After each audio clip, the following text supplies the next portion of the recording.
Pozdrav svima, evo mi kod ove košnice, ko se seća, rekao sam da ću uglavnom nju da snimam, da budem radio i da to objavljujem vezano za nju. Prvi put je bio snimak kad smo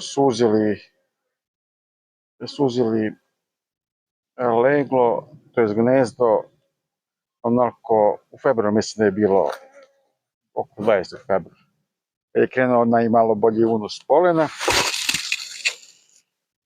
i sad me zanima da vidimo kakva je dalje situacija. Dan sam snimio, suzili smo preglednom daskom, bili su to razni komentari da to je slabo, malo pčela, malo legla, nema hrane. Ja sam tad u tom periodu, kao i što treba kad se radi sa preglednom daskom, se kreće polako da se prihranjuje. Kad imate ram hranilicu, lako je. I da vidimo sad, ja sam onako, zadnji put kad sam, pošto sam dolazio samo da hranim, dok bilo ove kiše, vidio su po broju pčela da onako lepo to izgleda. Sad ćemo da vidimo dok su one stigle. Lepo da to povisale. Vidimo. To je još uvek na 5 rama. Svega. Sad ćemo da vidimo da li je to delo za proširenje.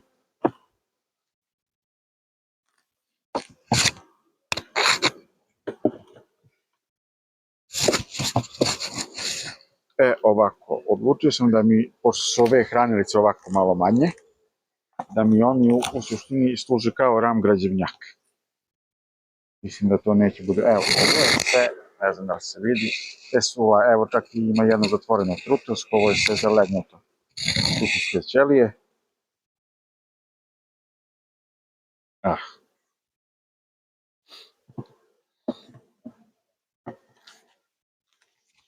Vidimo ovaj prvi ram do, da kažemo, pregledne daske ili ti ovde ram kranjevice. Evo vidim, pogledajte. Evo ga lego do nekih, to je nekih, možda, evo čak do ovde ide, ovo je zalegnulo, znači polako matica osvaja taj prostor, znači nekih 50% je zalegnut, evo s druge strane, možda malo više, ali u suštini to je to.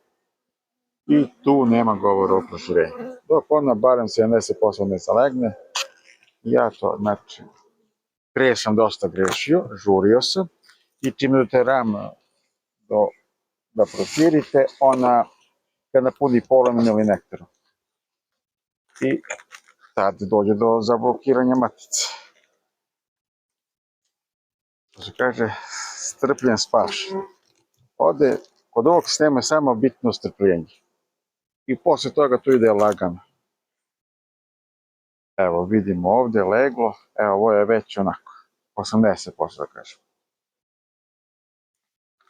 Zalegnut, evo, do ovde ide skroz, malo medne kape. Sve je ovo zbog snimanja samo ovako. Ja ništa kod ovog sistema, samo kad u ovom periodu ovako, kad krene razvoj, samo ovaj ram gledam. I u suštini ram građevinjak. Jer uglavnom se prvi matičnici koji dođe do rojevog nagona pojave na njemu. Ovo staro malo se to i vidi po aktivnosti pčela. I samo gledamo ovaj ram da li je, koliko je zalegnut. I da li je za proširenje ovdje. Sljedeći ram. Isto. U opisu videa ću naravno staviti to kad je bio taj pregled u februaru, ako je volio nek pogleda. Koliko je tad imalo pčela, koliko sad. Evo vidim. Kažemo treći ram sa legom. Toga 2 rama puna lega. Evo vidimo ovde Znači, tačno se vidi da je ovdje izašlo Lego. Evo, novo Lego. Znači, prihrana je bila u ovom periodu i mora da se hrani, znači. Evo je matica. Mislim da je ona iz tih smeničnih nije obeležena. Ne znam, a možda se ne vidi, bolje ovako da stavim. Možda se sad vidi.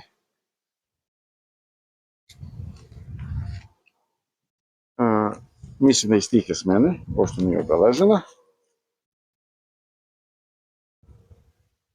I ne znam šta sam počeo sa pričam sad, mi se od na drugu stranu, nije bitno.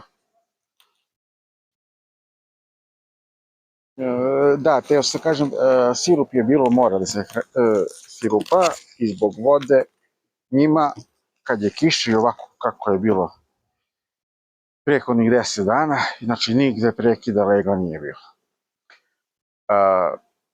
Sad opet, možda 2-3 dana dobro i posle opet najavljuju možda i veće zahlađenje.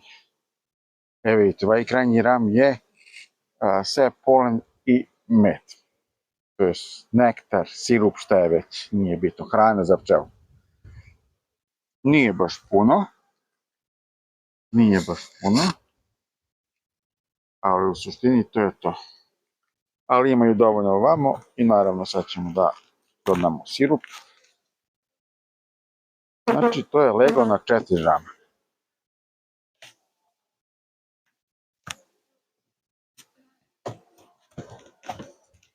Evo čak vidimo i da ovde iza ima još uvek med. A ima i ovde, evo. Vidite. Znači da nije imalo hrane, ona bi normalno to već potrošila.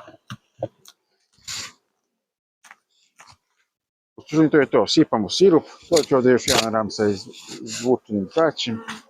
Ako bude nekog unosa da ono tu u lageru, a ne ovde, ako hoće naravno, kažem se, to je to, pozdrav i med.